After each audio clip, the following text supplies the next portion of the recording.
ممدد الجلد وحشوات السيليكون في إعادة بناء الثدي في حالات السرطان. معاكم دكتورة سارة زيتون، استشاري جراحات أورام الثدي، وهشرح في الفيديو ده امتى بنستخدم ممدد الجلد في السيليكون عشان نعمل إعادة بناء.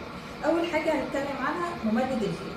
ده بيستخدم ان احنا نعمل اعاده بناء بنسميها مباشر متاخر او immediate delayed reconstruction في الحالات اللي احنا ما نقدرش نعمل فيها اعاده بناء نهائيه سواء بالسيليكون او بالعضله.